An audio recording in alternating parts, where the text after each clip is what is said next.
if you are anti-regulation, like I do respect that, because there are some cases where it might be overboard or a little silly or whatever. But my bigger issue is, should a company be able to perpetuate and try to portray and deliberately misinform someone?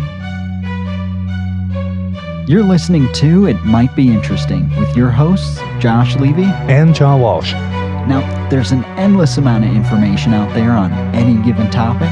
And sometimes you just need somebody who can extrapolate it in a way that might be interesting.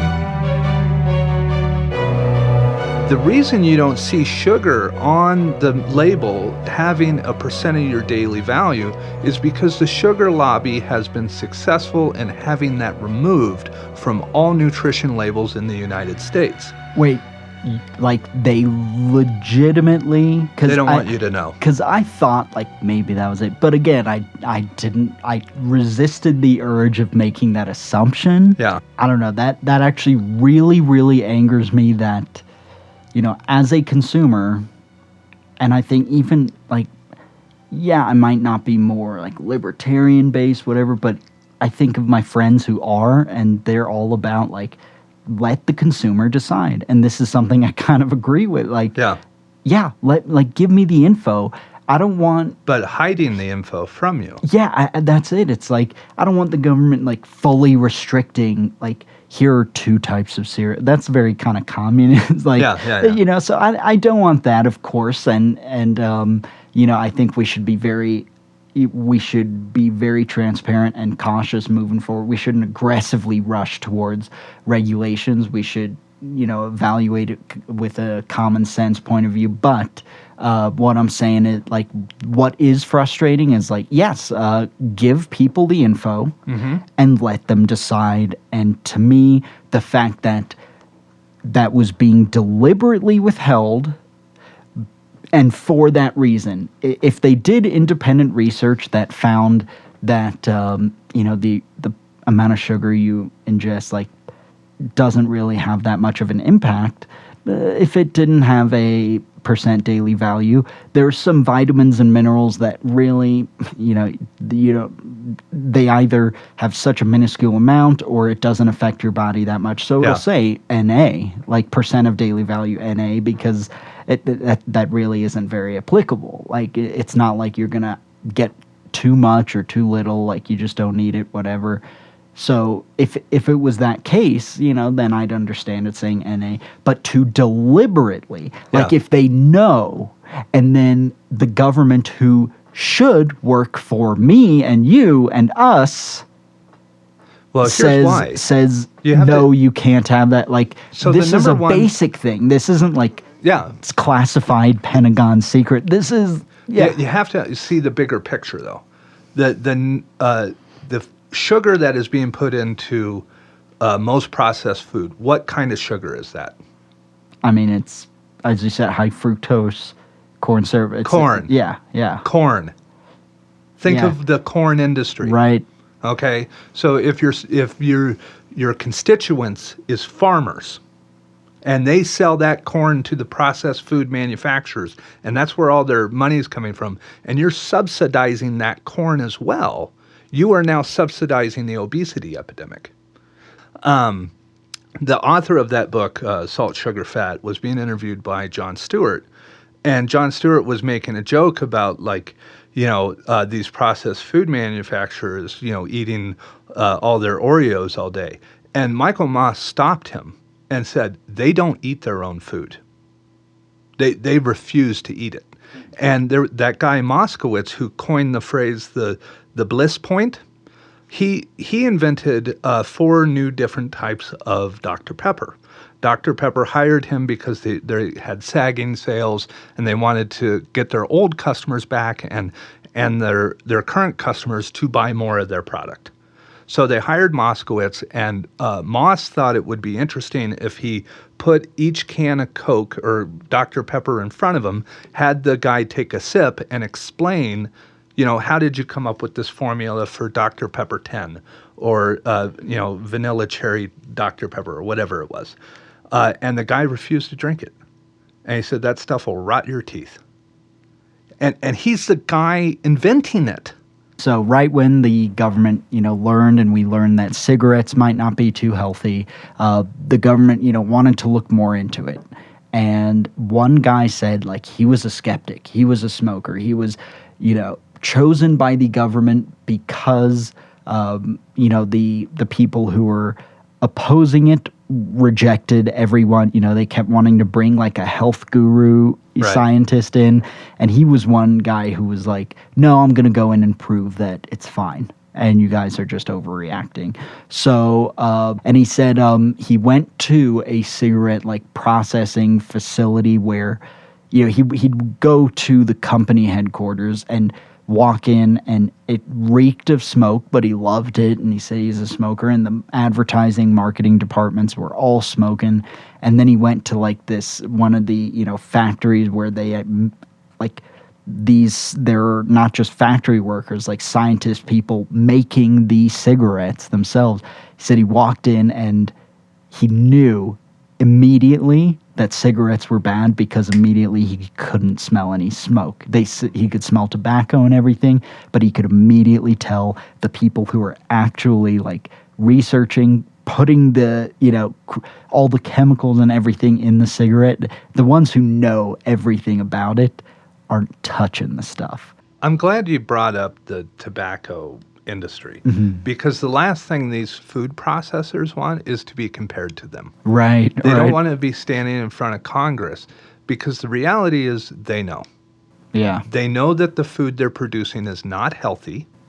They know that the ingredients in it is causing obesity, heart disease, stroke, and they know that the way to avoid regulation is to blame the people who are affected for not getting enough exercise, and it's their fault they're fat or have these problems, and they also know to shift their weight. Right. So if government's all about sugar, they'll start reducing sugar and increasing fat in their product. And if the government goes on a sodium kick, they'll decrease sodium and increase sugar. And it all just kind of balances out. And they'll advertise like the new low sodium, reduce sodium, reduce sugar, but or made with real juice. Right. Where it's like 1%. Or less than 1%. Right. And even juice isn't necessarily healthy for you. It is essentially the sugar water without the fiber, just like a Coca-Cola. Right. And I'm glad you brought that up because another thing that frustrates me is the guidelines for, like, they will fight for, government will start the process of, a regulation, and then the industry gets in, and by the time it's passed, it's so watered down. Like, for instance, organic. The label organic carries the perception that, oh, thankfully I have found something healthy. But technically, salt and sugar are both, they're both organic. Right.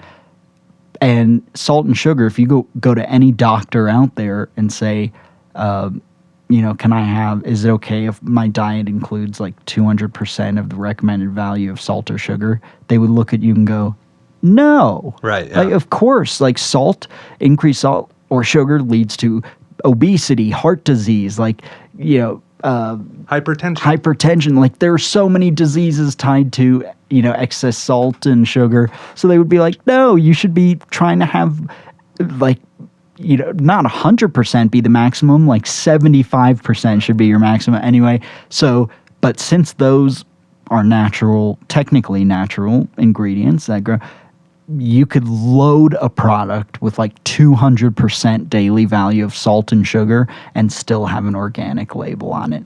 Yeah, it's crazy. And I think it's also like arsenic is organic. You could. It's a marketing gimmick. Right, exactly. And so that's why, the label is a bit, misleading. But another thing that you kind of mentioned that reminded me, and again, I wanted to discuss with you to see, like, please keep me honest. Tell me, like, no, dude, you're overthinking it. You're starting to be a little conspiratorial. But to me, it's what's frustrating is when, like you said, subsidizing. We are subsidizing obesity. And the reason it's ridiculous is because it's not really helping the corn farming industry, because a processed food lasts longer on the shelf, so you don't need to go to the farmers as frequently. Therefore, the farmers are needed less and less. So that way we need to subsidize it, because they aren't, like, there's this vicious cycle where, it isn't helping farmers that much. But anyway, it's subsidizing obesity that has all these issues. It's subsidizing a system that needs to be, like, reorganized. And to me, like, that's gotta be one of the reasons why when I go to a doctor for routine checkup, or if someone wants to get their cholesterol tested or whatever, like, here it is a simple test like that is so obscenely expensive, because there's so much the weight isn't just the problem on people's hips, it's the weight of the cost as well. Like, surely it is affecting the reason why our, like, premiums are so high is people are going in not, because they're a little overweight and they need to trim down on certain foods, but it's because they're so overweight that they are either at a risk, imminently at a risk of cancer, heart disease, whatever, or they are already there and at a younger age. And so as a result, it's heartbreaking, because now on top of the struggle they have with their weight,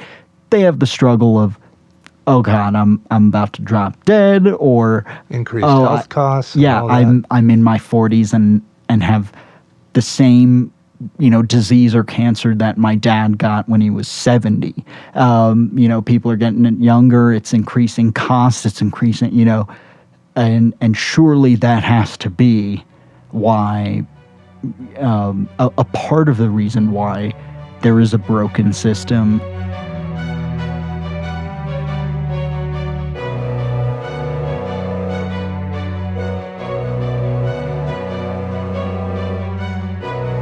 Like we said on the last episode, that $1 in every $4 is spent on diabetes in the healthcare industry, right?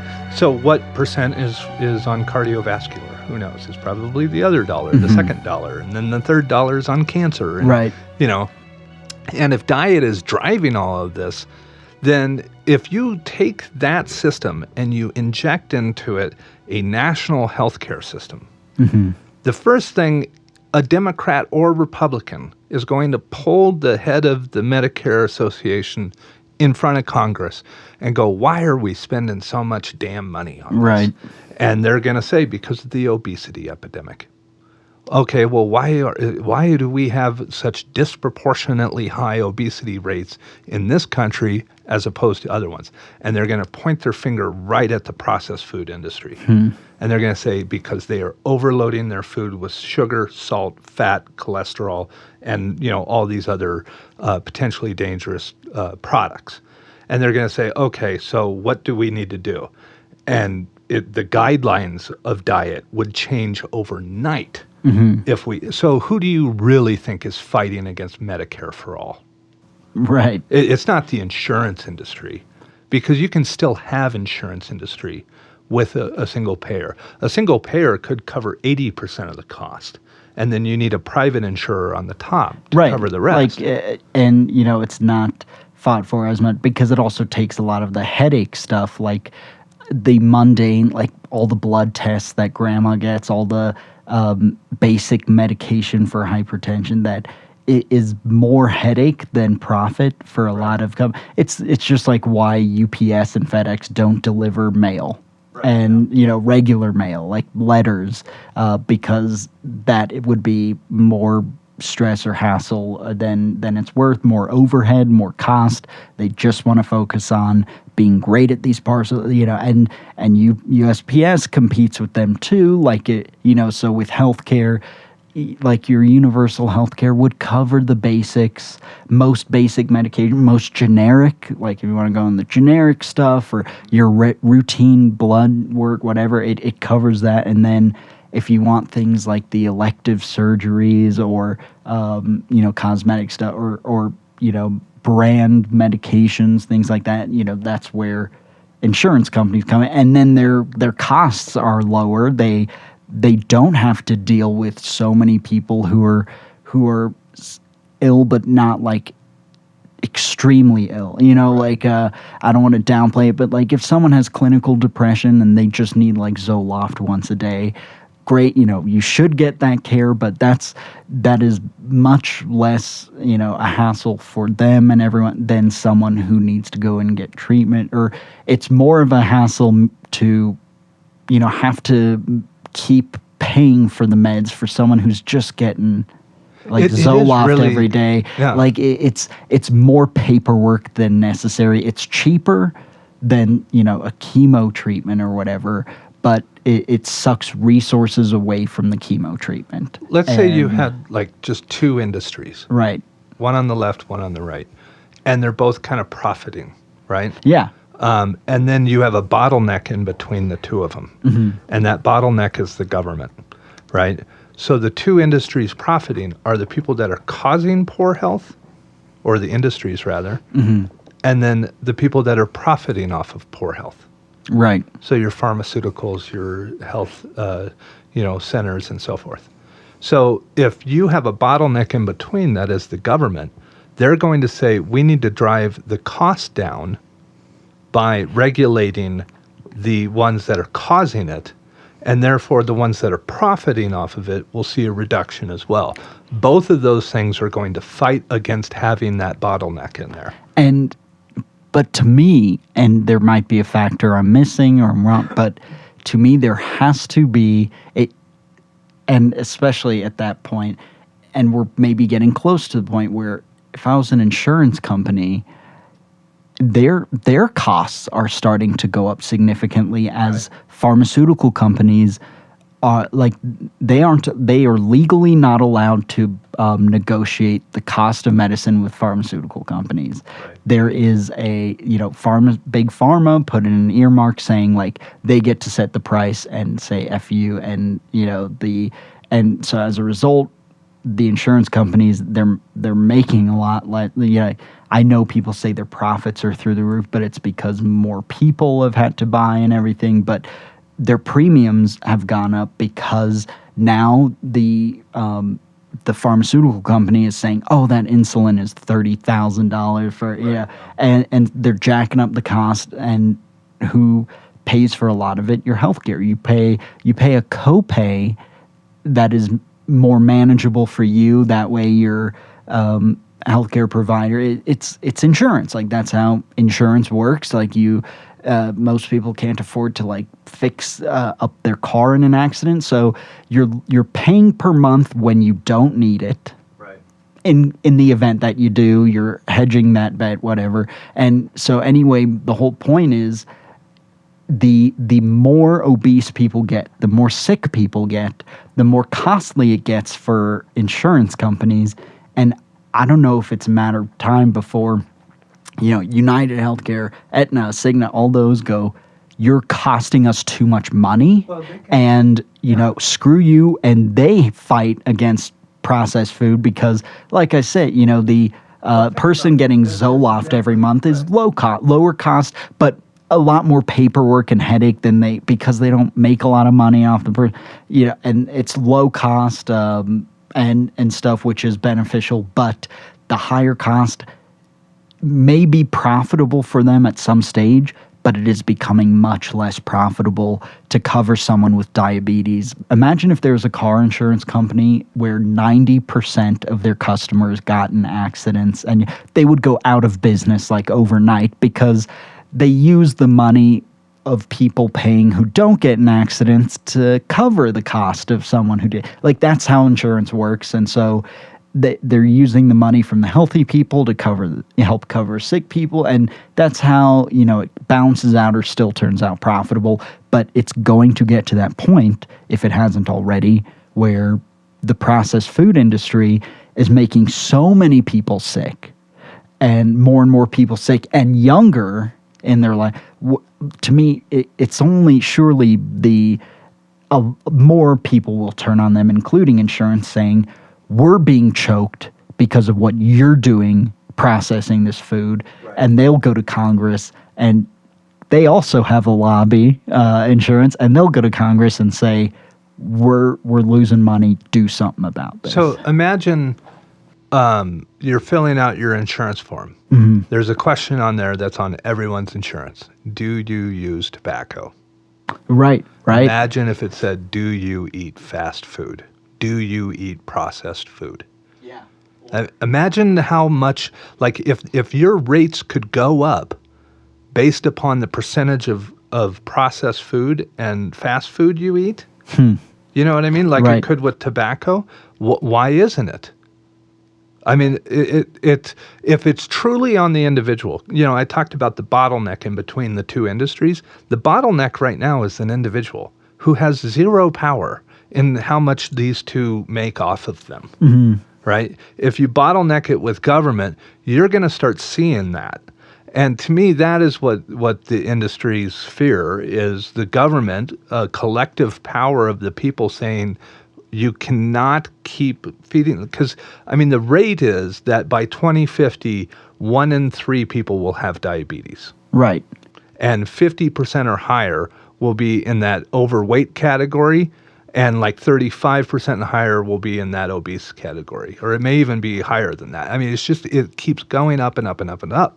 And to me, it's also like, if you want to shake people in the processed food industry, because, yeah, of course, they're going to fight it. Like, let's not be naive. But at the same time, it's like, stop pushing your luck, because it will, there are people who have said, who went through the whole regulation of tobacco thing, and they say, if we just worked a little more with government, we could have prevented such a sledgehammer. Right. And you want to say, like, okay, fine, fight against it, instead of going to government and saying, all right, like, almost every product has some form of added this or that.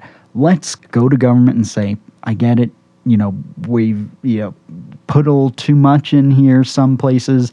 Why don't we come up with a marker that says this is processed? So if it's got a little added sugar, people can't think if there's a pinch of sugar, all of a sudden, they're going to die. So let's come up with, if they work together, they can come up with something, because to me, if they don't, by the time government does regulate it, it'll be such a problem to where it will be a sledgehammer where they say, no, your product you'll have to show an ID. It'll be labeled as this. It'll show, your packaging, just like cigarettes, the cigarette box, like the pack rather, they had added strict guidelines on, like, it can't be pretty advertising or whatever. And Surgeon General's warning, your cereal is going to have a gigantic Surgeon General's warning that your kid isn't going to see the cute cartoon on the front, because all they'll see is like a graphic of someone like on their deathbed because of heart disease. Like,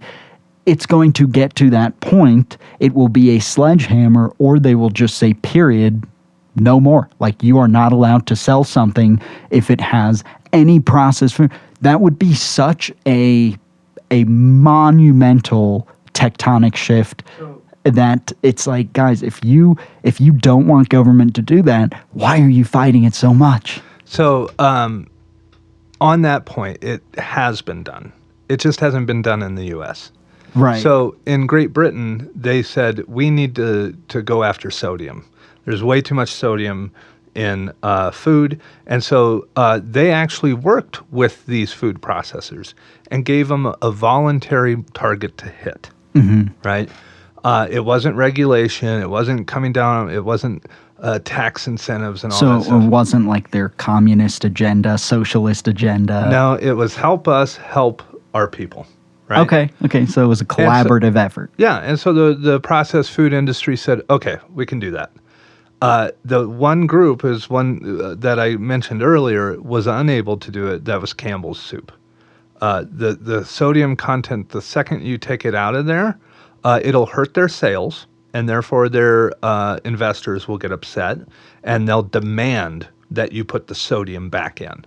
And so they tried to sell soup in England, and they just couldn't, because without the sodium, it was bland and disturbing, the taste of it. Wow. And people didn't want it. And you have family in England, and I guarantee you when they come to the U.S., the first thing they say is, my God, this food is salty. Yeah, they say the only thing you Americans know how to, flavor food with is salt. And he said, like, no, you take a little bit of this pepper, a little bit of this, make sure you use these two vegetables, and then you cook it and blah, blah, blah. And he said, like, and yeah, when I first eat it, like, it tastes very healthy, but not in the way that a lot of people think, where it tastes like you're a cow eating grass or whatever. Like people imagine it tasting very earthy. It tastes healthy. It tastes like vegetables. It doesn't have that immediate emotional gratification like you mentioned earlier. What was the term where they like that? The bliss point? Bliss point. Like, yeah. I ate it and I didn't feel bliss.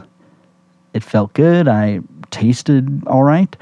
Again, by the end of the first week, it was like I would look forward to dinner because of how, like, good it felt. It wasn't the same bliss that you get from the high sugar stuff, but I really liked how it felt like I could eat a huge meal, feel full, and not crash, and not, and I'd sleep better, and it tasted great. And then when I came back home, and I would, because I do have a sweet tooth, and I'd get home and open the fridge, and, the only thing that's still in there is a can of Coke. And then I set up food, I pour some cereal out, some sugar frosted flakes, whatever. I take one sip of that Coke or one bite, and it is like forget bliss point. It's a horse kick in the face. Yeah. Like it really, that's when, long before I knew anything like what we discussed today and in the last episode, and long before I knew how bad it was, that's immediately when I had that, like, gut feeling of, I don't know if this is, like, that good for you, because I knew the stuff my uncle was making was a lot healthier. Even when I would buy, like, the dinners, the frozen dinner that are, like, vegetable and lean this and whatever, it tasted different, and some ways, like, sweeter artificially, and I was like, it's just not the same.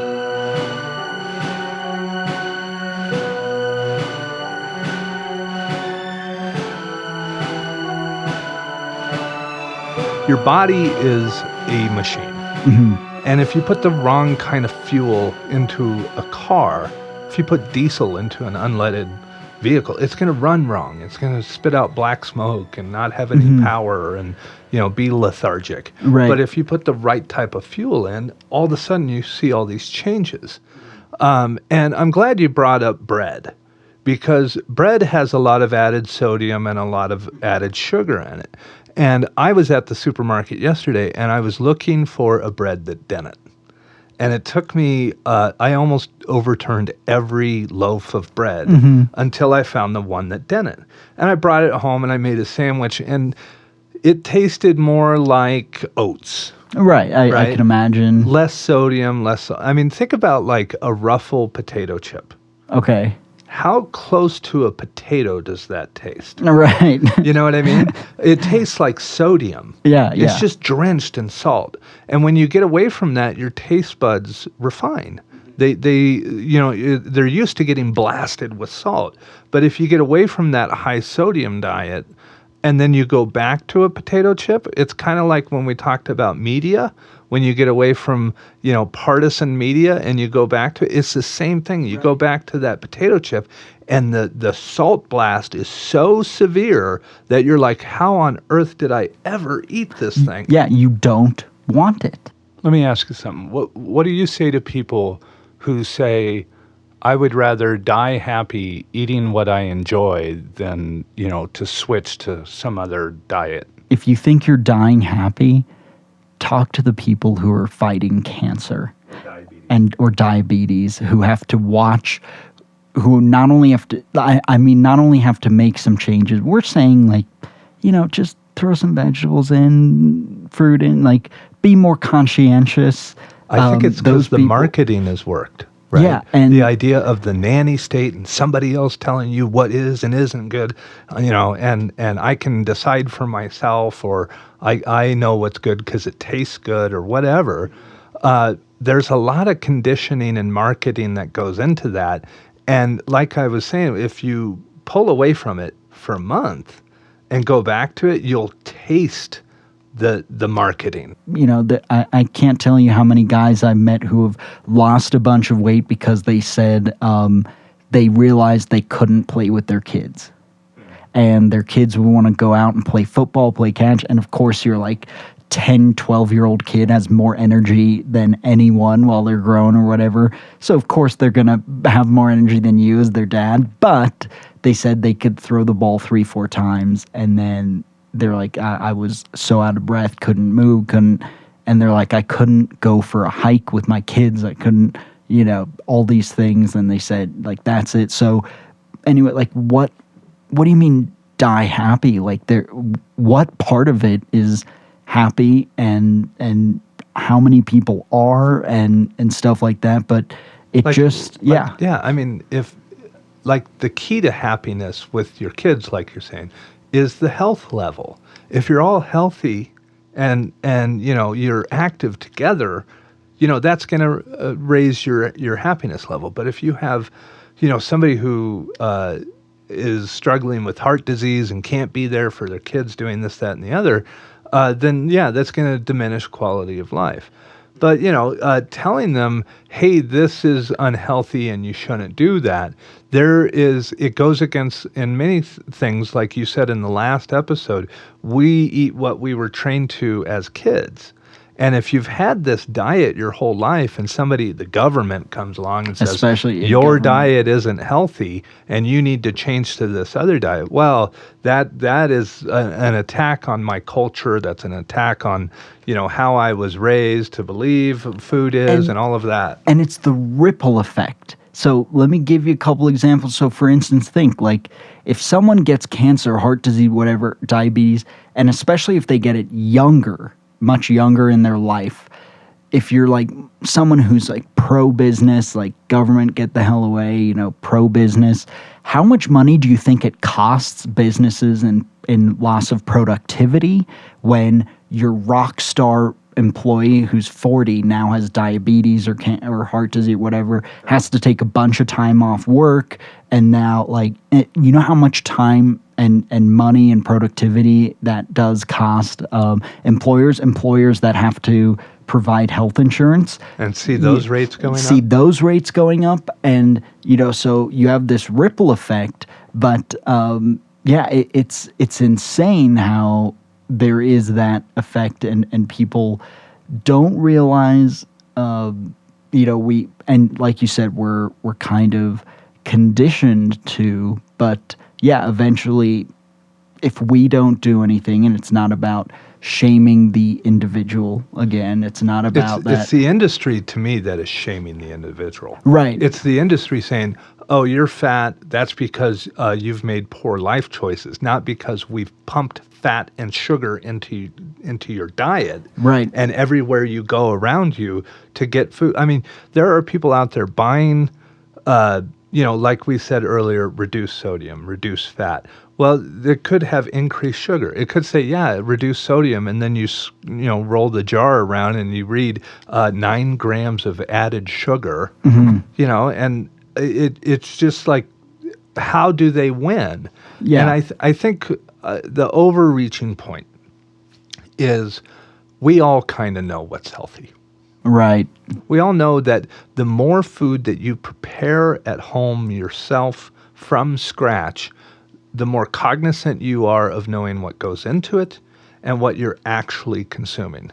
Yeah, and one kind of, I'd say if I had to make a final point, I would say, to me, it is so clear the connection between like what we are eating. It might not be the only thing, but there's a huge correlation between what we are consuming and the output, not just with our physical, but our mental health, with our, it's crazy to me how there is such a correlation. It's almost like something that's right in front of our faces, and yet we're just so slow to move on it. Yeah, I think that the industry knows. I think they know, the processed food industry, what they're doing. Um, the problem or the fix that they're in is not nefarious, and it's not about causing as much destruction as possible. It is about making shareholders happy, and what makes shareholders happy is what makes the consumer happy. Now, what makes the consumer happy may not be good for the consumer, but if you can engineer food in a way that circumnavigates all of these circuits in the brain and just light it up like cocaine, Right. right? Literally like cocaine. Literally, like fed sugar up, and yeah. and chocolate will light up the brain as well as fat. Fat just like explodes the brain, even in adolescents and infants. And so if you can engineer food that does that to people, and you see a correlation in that food, and the obesity rate, but at the same time in your profit margin, right? To get them to say, hey, you can't do that anymore, they will see as a violation, and they will fight tooth and nail not to have that happen. And the reason, it just comes down to their investors. Their investors invested in that company to make as much money as possible, and they're fighting out that war on the supermarket aisle. Like, for example, these soda brands. Well, they say you've got 4 spaces that you can put your product. Well, if you take one product and you say, well, I've got all these additional product lines under that one product, then you take up more space on the shelf. So you walk down the soda aisle, and there's really only 2 brands. There's the Coca-Cola brand and the Pepsi brand. But they have Sprite, and they have Slice, and they have Dr. Pepper and Mr. Pibb and all these other ones So that's why that are in there. Is that why you'll have like Fruity Pebbles and then Fruity Pebble this and then like you'll have Precisely, different yeah. variations of the exact same They are cereal casting a wider net. Okay. Right. And market share. With the same product, they're just casting a wider net to attract more people to this one core product. So, but they know the effect it's having. And if they didn't, then they would consume that product too. But the fact that these food engineers and these executives of these companies, they won't even eat it. And when this is why they do taste tests. Right. Because they won't eat it. So they take right. I'm not joking about that. And do you know where they do those tests? In that same map spot. They do it through the South and through the Midwest. Columbus, Ohio is the #1 city to do taste testing for both the processed food and the fast food industry. Yeah, it makes sense why they aren't in Boulder, Colorado. Exactly. Yeah, it does. If people are more, conscientious or even more educated on what they're eating, or their palate is more adapted to, like Precisely, you mentioned, your precisely. taste buds are have adjusted. Yeah. So it's not that the food processors have eaten this and gone, this is a little too sugary. Maybe we tone it down a bit. It's their taste testers, which are just people, are eating it and telling them, and they're recording the results, and then they adjust it accordingly. They're not actually consuming it. And when you correlate where the food is being sold, where it's being targeted, where it's being marketed, and you contrast that to obesity rates and diabetes rates and heart disease and all that stuff, we have an industrial problem in this country with processed food. And until it gets reined in, we're going to continue to have that problem. I don't have a terrible diet of fast food or anything, but I could definitely improve. If you have changed things, what was something you changed that was the biggest thing? Right. Like, let us know. What are some of the things you did that weren't extreme, or maybe they were, whatever. Like, send us your thoughts. I'd like to see what you guys think. So, and on that note, it's that time of year. It's Christmas season and Thanksgiving, and we all sort of overindulge. So maybe this could be a New Year's resolution for you. And if you take up this challenge and start reducing your dependence on processed food, we'd like to know about it. So write us at thoughts@itmightbeinteresting.com, and we will see you again sometime in January. We're hoping around the 13th or so we'll have a new episode. But other than that, we wish everybody a happy and safe New Year's. And Josh, once again, pleasure as always. Absolutely. It was good. I enjoyed this, and have a happy holidays, everyone. We'll see you soon. You've been listening to It Might Be Interesting. Please join us next time. And we'd love to hear any thoughts, questions, feedback, and even episode suggestions you might have. So if you do have any, please send it over to thoughts@itmightbeinteresting.com. And you can also check out our other episodes at itmightbeinteresting.com. There's been this huge increase in children with ADHD, as if, you give them a huge bunch of sugar for breakfast. Of course, they're going to be bouncing off the walls and then crash.